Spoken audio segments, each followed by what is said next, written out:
decided to begin with music tonight, so we'll start with the Minute Waltz by Milton Babbitt. It's played by Alan Feinberg.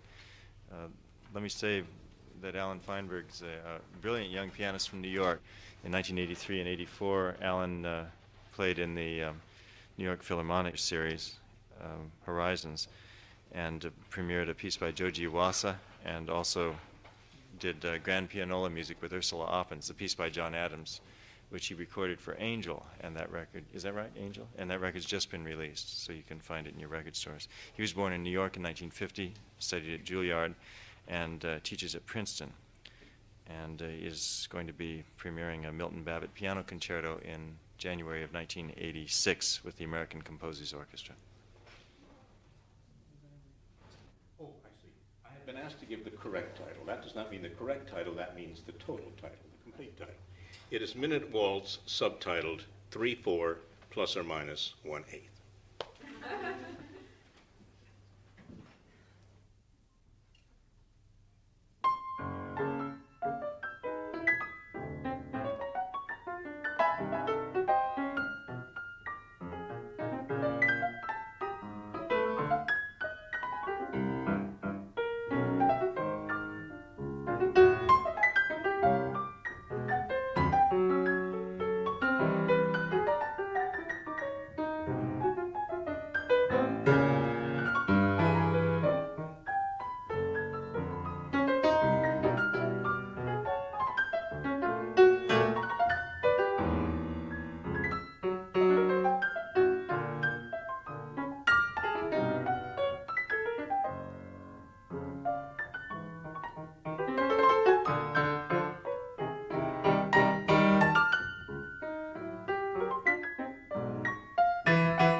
Our guest tonight, speaking of music, is Milton Babbitt.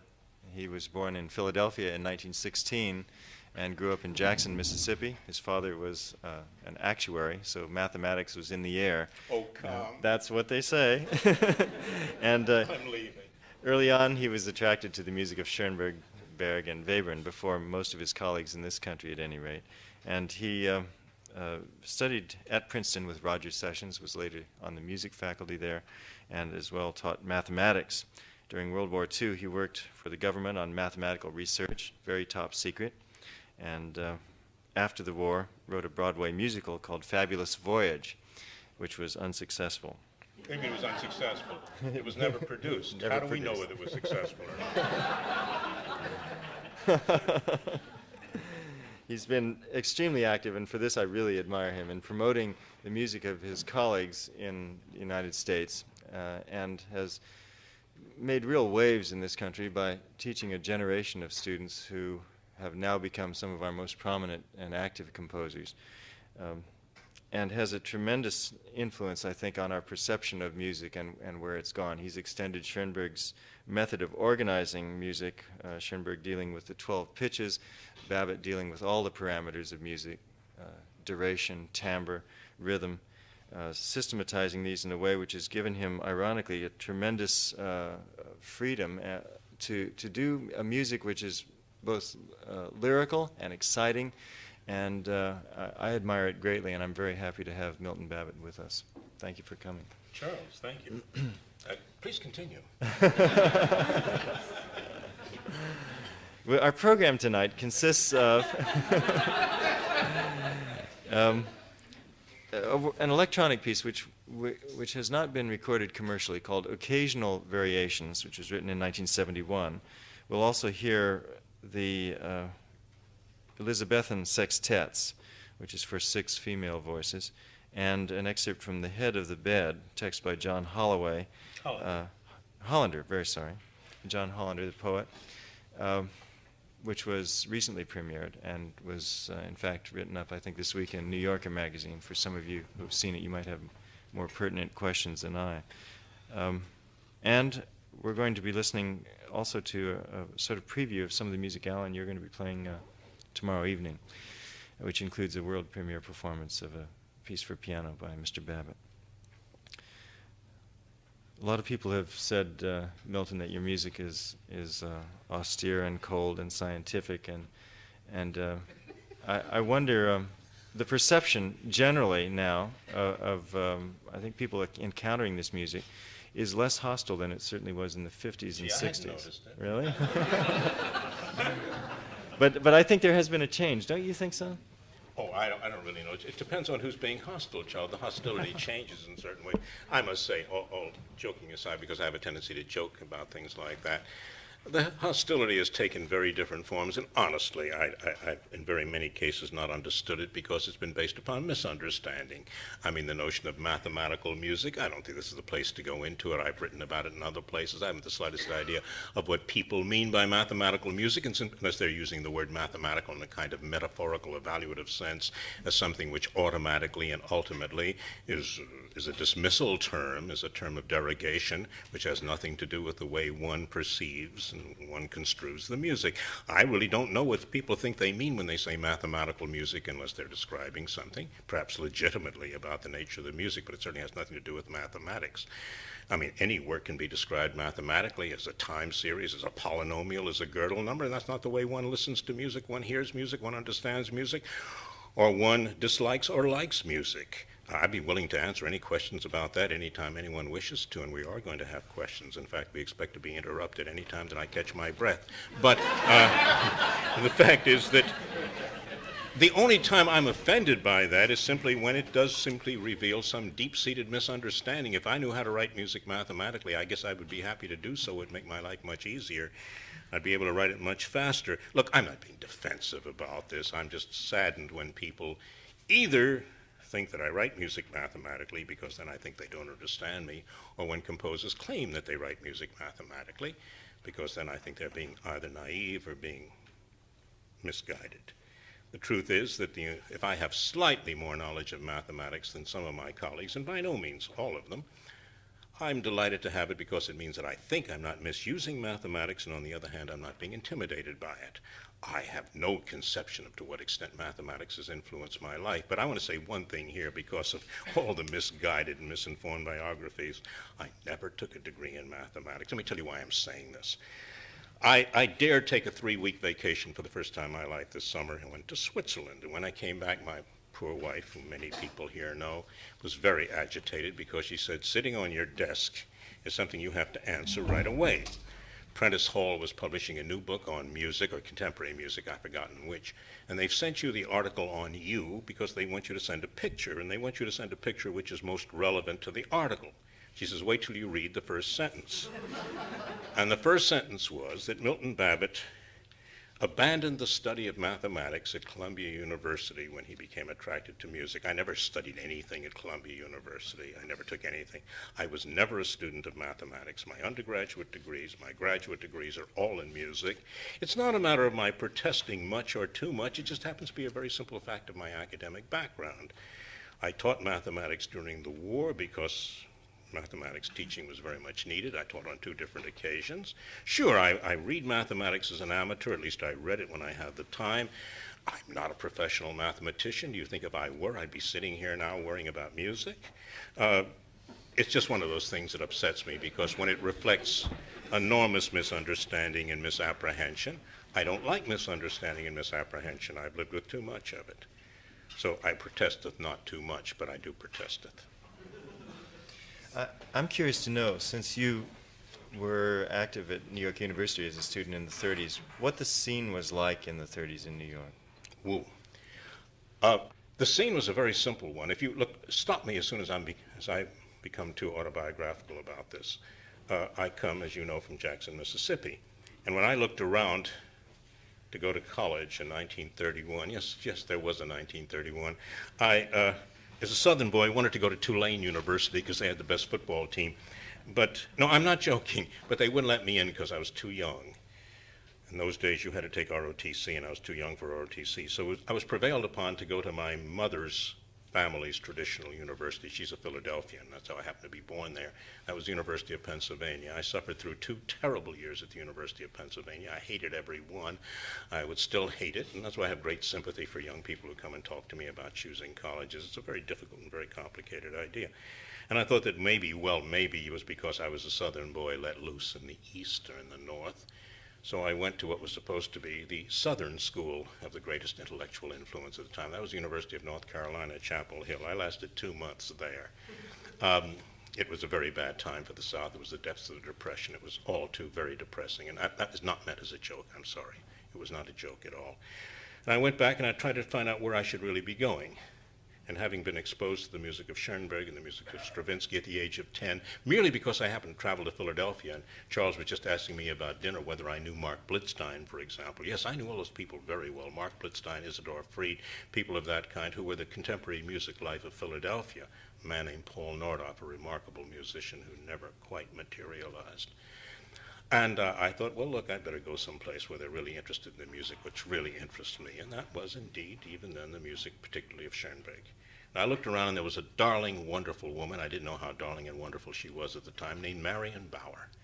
And she had written a book called 20th Century Music. And I had looked at it, and believe it or not, it actually had notes in it. You know, one didn't find books on music which actually had quotations from pieces, and the pieces were Schoenberg Opus 11.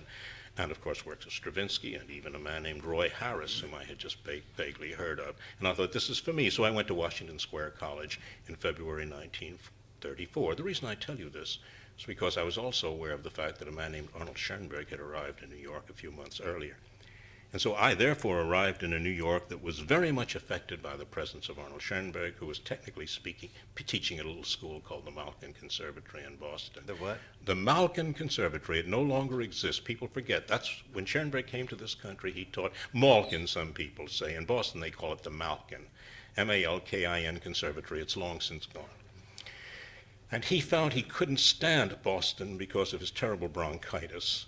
There are other reasons for not being able to stand Boston, but he thought bronchitis would be the best excuse. And he came back to New York and lived at the Ansonia Hotel, which I think is probably not unfamiliar to at least a few of you here. And we all heard about it. In fact, he was giving a kind of analysis class. How much detail do you want of this? No, this is good. Well, no, I mean, I knew that Charles was sort of the historical aspect of this. Schoenberg was giving analysis classes at the Ansonia Hotel. I remember I was 17 years old. And having started doing music at Washington Square College and getting very much involved in the contemporary musical life of New York, which was virtually non-existent at that time, a remarkable man named Martin Bernstein, who had just switched from physics to music, who had been a double bass player in the Philharmonic, and who spoke German fluently, though American-born. That's critical. Became a great friend of Schoenberg's. And I met Schoenberg at that time, and I asked Martin Bernstein whether I should go take these analysis classes. And he says, don't bother, they're really for amateurs. He talks about musical form and things of this kind. He's trying to make a little money. But he's going to be teaching here next fall, as indeed he was supposed to. In the meantime, a little-known fact is that Martin Bernstein got Schoenberg to write a piece that we all know called the Suite for String Orchestra for the NYU Student Orchestra, which could never have played it probably.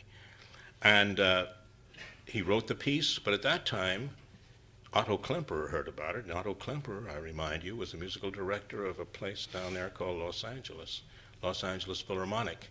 He convinced Schoenberg that the piece should be turned over to him at the Los Angeles Philharmonic, and Schirmers did it, and Martin Bernstein never forgave him. And I wasn't on speaking terms with Schoenberg. He didn't know me. He didn't associate me with this, but he decided not to go to New York University. He came out to California and taught first at USC, something else that people often forget. They always associate him with UCLA. And there was at that time, and this is what I think Charles is getting at too, well, how much of this atmosphere, you want to talk about Philip James. I know that was one of the Well, I was curious about him, but all of this is interesting. Okay. The point is that it's very difficult to convey. I mean, the generation gap is a very large gap. What life was like in the mid-30s in New York for a young musician, particularly a young composer. There were very few of us. There are very, very few young people who are simply interested in being serious composers. It's a very funny situation. I was living in the dormitories down in Washington Square, which I'm sure some of you can identify from New York. Down the street on Sullivan Street was a man named Edgar Varese, whom I met very soon thereafter. There was a friend of Charles named George Antile who was living up the street in, what was it, the 20s or the 30s? I've forgotten now. but not very far away. And there was virtually no musical activity, but there was a man named Schoenberg, and he was much more known as a name than as a musician. Very little of his music was played, and the little bit that was played was the Gyrlieder or the Verklärte Nacht. The music that he had written over the past even 20 years was virtually unknown. The orchestral variations had been played in Philadelphia by Stokowski, but not in New York. We knew the music mainly by going to scores, trying to reproduce them in our heads, and that was not easy. But what people had heard about was something called 12 tones. And so Marion Bauer's little book, which had a little bit about this, was about the only source of any of this, a few articles in modern music, and the misunderstandings were very profound, and as I said yesterday at Berkeley, I think they've still persisted.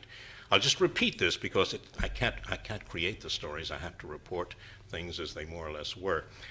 There were a number of composers around New York, older composers, far more skillful and, of course, experienced than I, who felt they should know something about this. There was very little written. There was very little they could glean from the music. What was this 12-tone thing all about?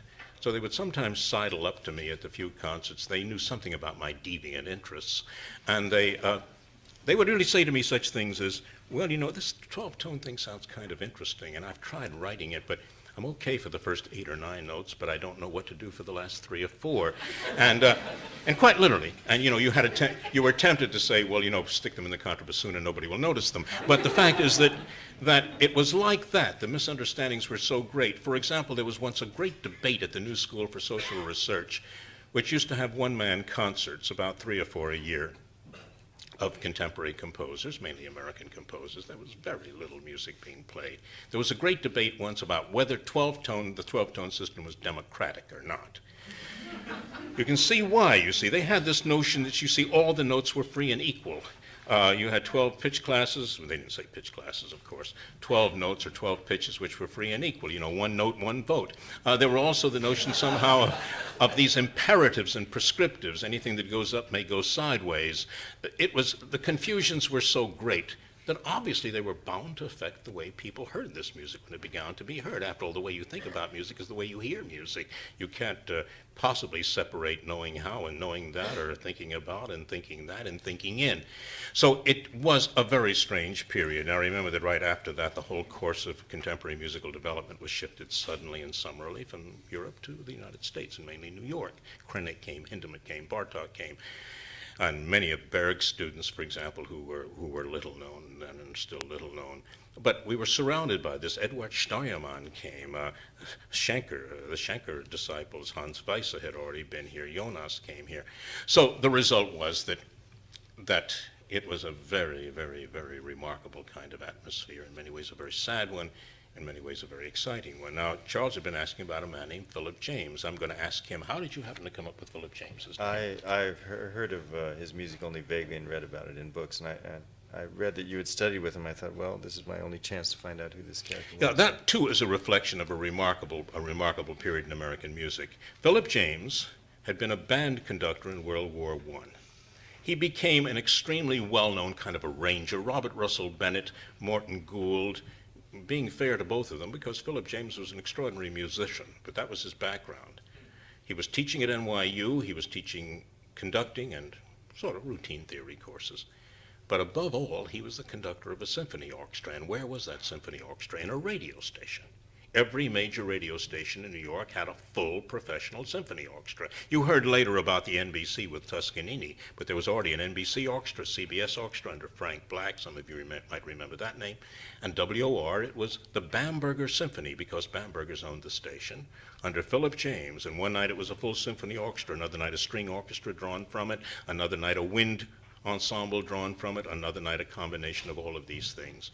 And for example, when we studied conducting on Saturday mornings at Washington Square College, Philip James would bring down a skeleton but complete orchestra, and we would be made to conduct this orchestra. And in conducting this orchestra, for example, what happened, I remember the 3 pieces we did with the first Beethoven Symphony, the Till Eulenspiegel, and L'Histoire des Soldats. And we would conduct, and as we conducted, if we gave a false cue, the instrument would enter. They knew these pieces cold. We heard all of our mistakes. It's the kind of thing that is hardly available anymore and represents the kind of musicianship that meant the most to Philip James, who won a $10,000 in those days prize with a piece called WGZBX. And what it was one of these virtuoso pieces, the result of walking down the corridors of a radio station and hearing the sort of slicing and montage of various things coming out of various stations. He remained a very dear friend of mine. He lived till about the age of 80 and was, you know, when I began showing all of these Schoenbergian tendencies, he had this typical attitude of many of those remarkable musicians. I haven't the slightest idea of what you're up to. I haven't the slightest idea of what he's up to, but good luck. He was wrong. Didn't have it. Are there any questions at this point from people in the audience who've been dying to ask Milton Babbitt something? Yes, over here. Did you have an association with Paul Hindemith? Well, I did know Paul Hindemith. Let's be fair about it. Paul Hindemith, I found a very difficult man. It's strange about this. Look, I'm going to be totally candid, and if this is going to be taped, and, you know, after all, how much longer do I have to live? Paul Hindemith was the favored composer of the musicologists. Now, please do not misunderstand. I mean, he was a remarkable musician, a remarkable composer, and all of that goes without saying. He was the musicologist's favorite composer. There was a certain attitude that he embodied towards music which they rather liked. He affected not to take composition very seriously, and musicologists particularly like composers who don't take composition seriously. So I met Hindemith mainly as a result of a colleague of mine at Princeton named Oliver Strunk. I'm sure you all know the name, famous studies in musical history, a very distinguished musicologist who found him terribly funny. I must tell you honestly how I got along with Hindemith. The first time we met, Oliver Strunk thought it was very funny to say, you know, this is Milton Babbitt, he's a 12-tone composer. Hindemith said, you look like a 12-tone composer. I also point out that I was about 3 inches taller than Hindemith. He was a very little and very, very stocky man. I'll tell you my Stravinsky story about the size of composers some other time. He thought I might be a musician because we sat down and sort of played four hands at the piano, sort of improvising pop music. I'm not a pianist at all, but I can play cocktail piano, and I know lots and all the tunes. And he was very much impressed by that because he wasn't much of a pianist either. And well, he was a very good violist. He had this terrible notion that everybody should learn to play every instrument, which is one of the worst notions imaginable, because you're totally then bound and limited by your conception of what an instrument can do, when of course a real player can do all the things that you can't. But I played four hands with him a little bit, and we kidded around, and he loved to play his arrangement of the Flying Dutchman Overture for string quartet, which he thought was hilarious, with everybody playing quadruple stops all the time. If you really want me to tell you about this, there were many things about Hindemith that I found very unattractive. He was extremely dogmatic, as you probably know. And one of the great quandaries of my generation is, should I go to Yale and study with Hindemith or not? And the answer was a very simple one. Look, if you want to find out how Hindemith writes, that's the place to go, because he will teach you how he writes music, how he thinks music should go. You remember his book? By that time, his book, improvising, what is it called in English? The Craft of Musical Composition. That was the way music must be construed, must be analyzed, and must be composed. And if that's what you want to learn, by all means go to Hindemith, because Hindemith obviously knows that better than anyone. If you're interested in what anybody else is doing, don't go to Hindemith, because he'll tell you that that's not worth doing. But I didn't know him very well. Is there any other question? No, I tell you, one of the ironies of my life, fairly long life now in music, is that I didn't know Schoenberg well at all. I met him on occasion when he came back to New York. I never came out to California to see him. And I had some talks with him that were rather constrained because of two things. The first being that with people he didn't know very well, he was extremely shy. And secondly, his English was very, very limited, particularly when it came to technical discourse. And I didn't dare to ask him to speak to me in German, which I do understand, because it would have been insulting. He was trying so desperately to learn English. Remember, he came to this country as a very mature man. We had some very limited conversations. I got to know Mrs. Schoenberg later very well, and I know his sons very well, and his grandson is a freshman at Princeton at the moment. But I didn't know him well. On the other hand, Stravinsky and I knew extremely well indeed, and that was not a funny aspect, but perhaps historically ironical aspect. I don't think of it as so, because I was deeply devoted to Stravinsky. Any questions on the historical aspect of my life, autobiography such as it is? Yes, please, yes. Could you tell us whatever you know about George Antheil? I didn't know him very well. I met him when I was very young in the 30s. He was living, I can see right now where he lived. I went there and saw him once. I was just telling Charles that I remember the apartments are still there. But by that time, you know, he was a very bitter man. You see, he felt that he had been the real radical of the 20s. He was totally, totally overlooked in the 30s. His music was never played in New York at that time. The Airplane Sonata, which New Music had published, was not even being played. I say not even because it was a solo piano piece and could have been played. He was totally disregarded, and that was just about the time when the change began taking place in his music. And then, as you know, he came out to Hollywood and became very much a Hollywood composer and began writing what one has to call, when you permit me to say, populist music of a kind. Yeah. He changed completely. I met him on occasion, and there are many of these. The people, you see, who dominated the scene when I was a young composer in New York, and when indeed there were very few of us, and I was studying privately with Roger Sessions. Let me append something to what Charles said.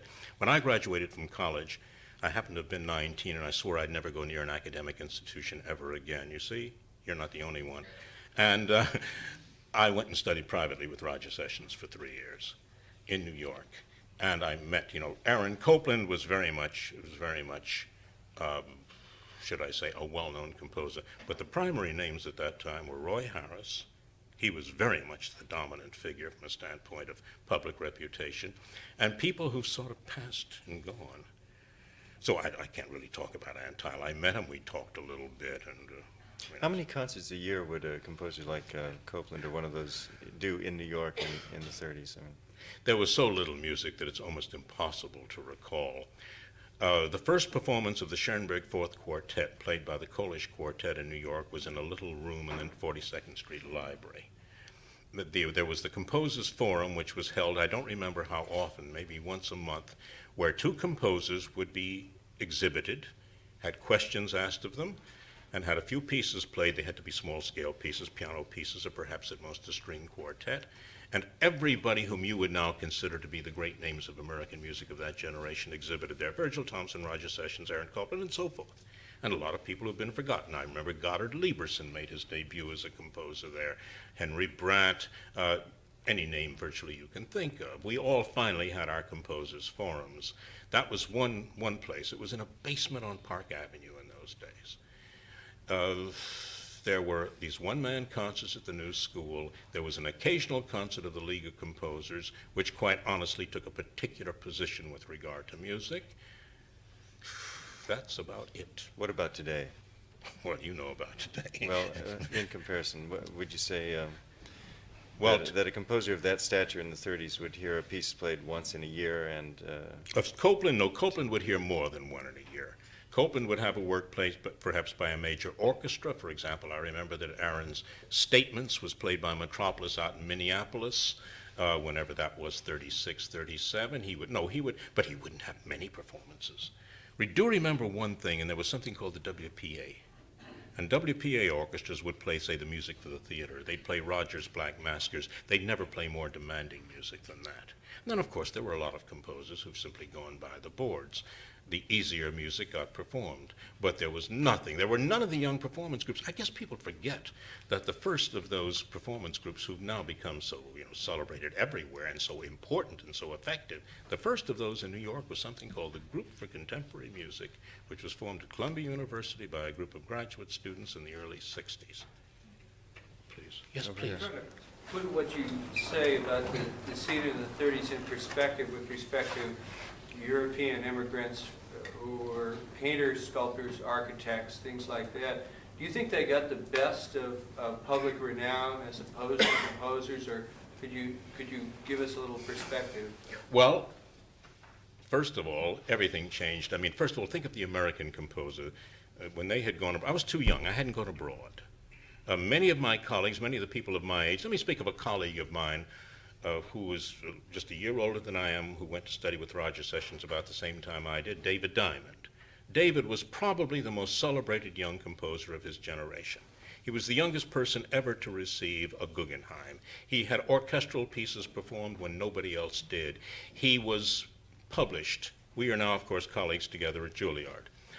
David went off to study with Boulanger. He was one of the last to do so. Remember, we're now getting towards a rather critical time in the history of the world.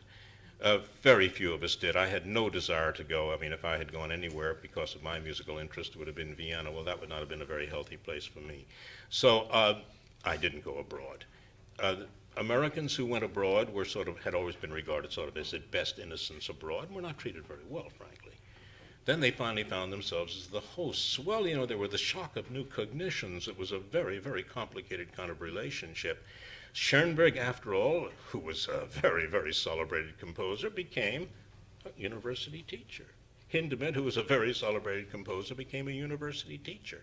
Krennic, who in many ways was the glamour boy of European music, you forget that, with Johnny Spielt auf and a really successful opera, he became a university teacher. He taught at Vassar for a year, then ended up at Hamlin College in Minnesota.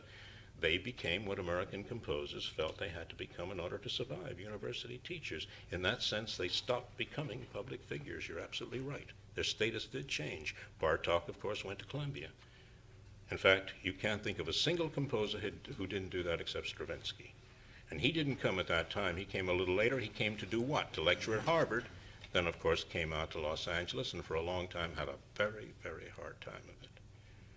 So, no, of course, their lives changed very much. I think you're probably right. I don't dare speak about the people in the other fields because I don't know it as intimately. I'm sure some of the architects had a hard time, and then, of course, did very much better than any composers, as they have a tendency to do under any conditions. So, too, with the painters. The writers had a very hard time of it because of the language problem. I mean, people such as Alfred Dublin and so forth, they all finally had to go back to their own countries. You know, obviously the language problem for them was a severe one. And many of them, of course, as you know, came to Hollywood at that time, the Theatles and people who were very much related to the musical community. But I think in general that the musicians became what American composers became. Very few of them were glamour figures in any sense. I think what we'd like to do now is hear the electronic piece that we had scheduled, which is occasional variations. Well, should we talk just a little bit into that, right? Yeah. Because we have a novelty for you. That's true. Charles said we're going to, as he says, we're going to hear a 10-minute piece of mine called Occasional Variations. The reason we've chosen to play it is because I don't think most of you have heard it. Some of you I know have. It has been played on electronic music concerts. It's never been recorded, thanks to my publisher. And it was written for a very special occasion. The occasion was the opening of Wolf Trap Farm in Vienna, Virginia. I was asked to write a piece for the opening of Wolf Trap, and I was told we're going to have this marvelous electronic equipment, and we're going to have speakers across the top of the stage, and therefore we want you to write a piece for the opening, a 10-minute piece. I said, great, fine.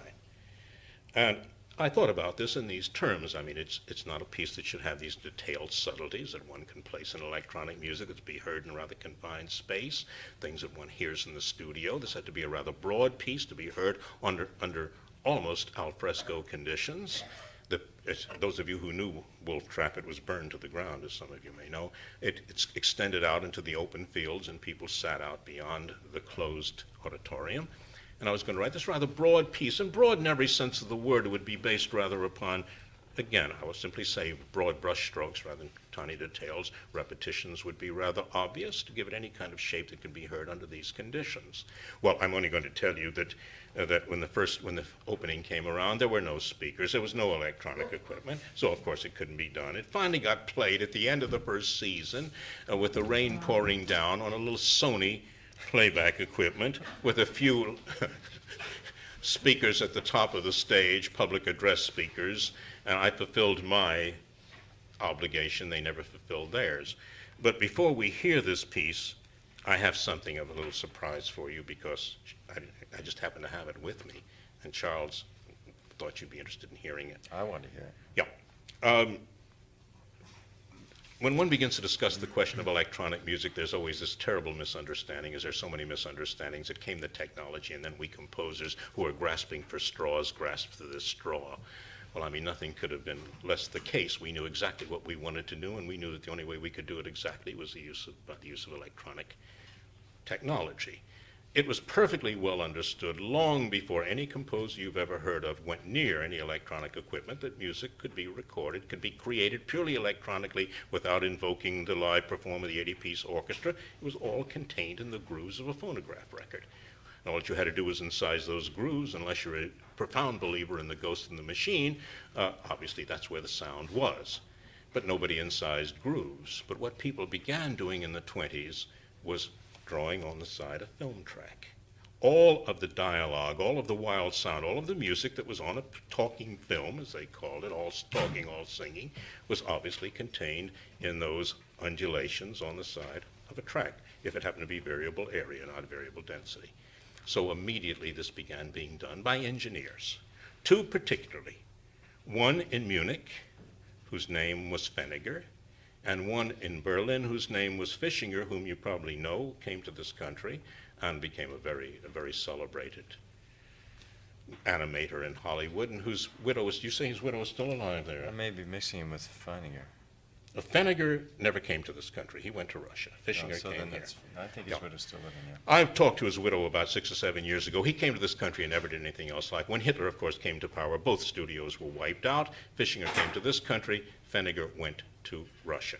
The point of the story is that Russia developed this incredibly sophisticated apparatus, a man named Shalpov, an engineer, this for doing handwritten soundtrack, dialogue, music, everything. They were so proud of this because, remember, that was a Russia which wanted to be very avant-gardiste. They wanted to do new things. You remember Mosolov and the steel foundry and things of this kind. That they developed this to a very high technological degree. It is alleged that they did a complete Carmen, the whole opera, handwritten soundtrack. And I did hear a Gulliver's Travels, which they did with all the dialogue, handwritten soundtrack, and there was a lot of music that was done, and we know a lot of the composers who did it. Well, I'm going to try to shorten the story as much as possible and prepare this tape you're about to hear, which is very short. We knew that a great deal of this had been done. We also knew the following. They were so proud of this that they took all of the very complicated machinery that was necessary to produce this handwritten soundtrack, cameras, it was a photographic scheme basically, and they buried everything, every print they could find of every film that had a handwritten soundtrack score, every evidence of it in the deepest cellar in Leningrad. Now, the end of the story is, and this will either restore your faith in the deity or not, depending upon your attitude towards electronic music, the very last bomb that fell in Leningrad was a direct hit on this cellar, and it was all destroyed. It is literally true. So, none of the material could be found. When 6 Russian composers visited our studio, the Columbia Princeton Electronic Music Studio in New York in '62, Vladimir Ussachevsky, my colleague, who is a native Russian speaker, asked them about, could we possibly get any evidence of the handwritten soundtrack? And immediately, Krenikov and Shostakovich said, oh no, you must be wrong, it never happened. We were not interested in that kind of mechanistic music. And Vladimir said, well, look, I've just been in Moscow and I saw this attempt to reproduce this technique in the Scriabin Museum, and they said, you're wrong, you never could have seen it, you're mistaken. So that was that, we gave up. About 6 months later, there was delivered by diplomatic pouch to our studio a tape. And the tape was in, if you forgive the expression, a kind of Oklahoma southwestern English, very, very strange, spoken obviously by a native speaker of that language, describing the whole development, much more than, of course, I've been able to tell you tonight, of how Russia invented the handwritten soundtrack and what was done and how today they have all these wonderful Hammond organs. And they had gone out into the Urals somewhere and found a little movie house where they had dug up, managed to find, an old print of a Jules Verne movie which had been made in Russia about 1936-37, which had had a handwritten soundtrack.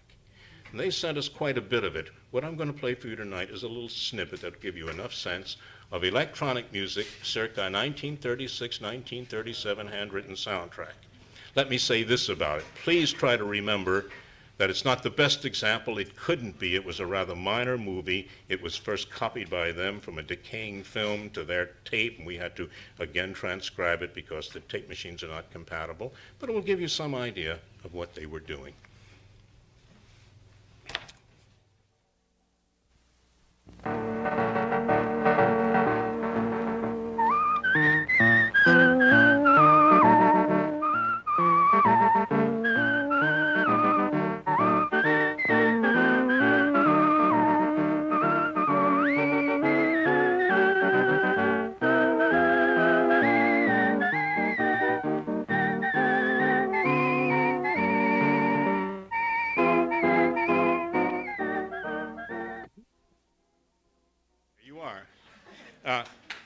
I'll say only one thing. I hope that when you leave here, you won't say, well, that's the best electronic music I've ever heard.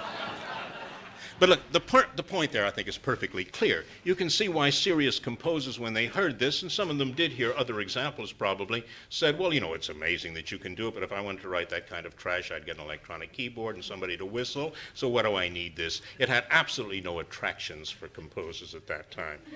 So that, of course, you know, the development came not because the technology was available, but because the musical needs made the technology pertinent. As far as I was concerned, you know, again, it had nothing to do with trying to find new sounds. None of us were dissatisfied with the sounds of the symphony orchestra. We were dissatisfied with any number of other aspects of the symphony orchestra. It was not it was not a question of sounds for sound's sake, out of context, some titillations of the sonic surface. For many of us, of course, it was our concern with musical time, the control of musical time, the realization that we could hear so much more, differentiate so much more, discriminate so much more than we could expect performers to provide, not only as individual performers, but as performers in an ensemble. It's not merely the practicalities of rhythmic ensemble. It was really the discriminative capacities. After all, the hand is seldom faster than the ear. Electronic speeds, of course, are far, far faster than the ear. Electronic instruments are capable of discriminations which are far greater than the ear's ability to differentiate. What I'm saying is, one of the things about the whole electronic enterprise is that what we had to learn now was not what could be played, but what could be heard. I think one of the things that angered us most was when people asked the question, you know, where's the human element? If this was meant as a genuine question of misunderstanding, the answer would be a very simple one. Never has music been more human, if you want to argue that. It begins with a human composer who tries to realize his conception of a musical work in every sense. And except for the intervention of the speakers, the only limitation on the other side are the capacities of the human perceptor. And many of us spent a great deal of time trying to find out about those human capacities through ourselves as we had available to us the electronic domain. I'll be delighted to answer questions about that in a moment. Let me tell you a little bit about the piece. The piece is called Occasional Variations because they were variations for an occasion. The occasion was the opening of Wolf Trap. And there are also a set of variations only occasionally of the same degree of explicitness. I think we'll probably get into that later, this question of degree of explicitness when we talk about the piece that Alan's going to play tomorrow. But I think you'll all hear, too, that it's a rather, in certain ways, a rather simple piece from a standpoint of patterning and recurrence. It obviously falls into three rather parallel sections, and with each of those sections sort of is divided, again, not into three sections, but rather into two, sort of dually. I think the time's come to hear it. It's a 10-minute piece. You know, there's that terrible social problem about the performance of electronic music, which is unfamiliar. When it's instrumental music, it's a new piece. You know when to applaud if you wish to, because you have clarinet players who learn to remove the reeds from the mouthpiece from their mouth with convincing flourish of finality, a conductor who puts down the baton with convincing conclusiveness. What do you do when you're playing an electronic piece? Well, when the machine is out here, we do it with a flourish of a click at the end of the piece so that you'll know. In this case, trust me, I know when it ends. Okay, let's go.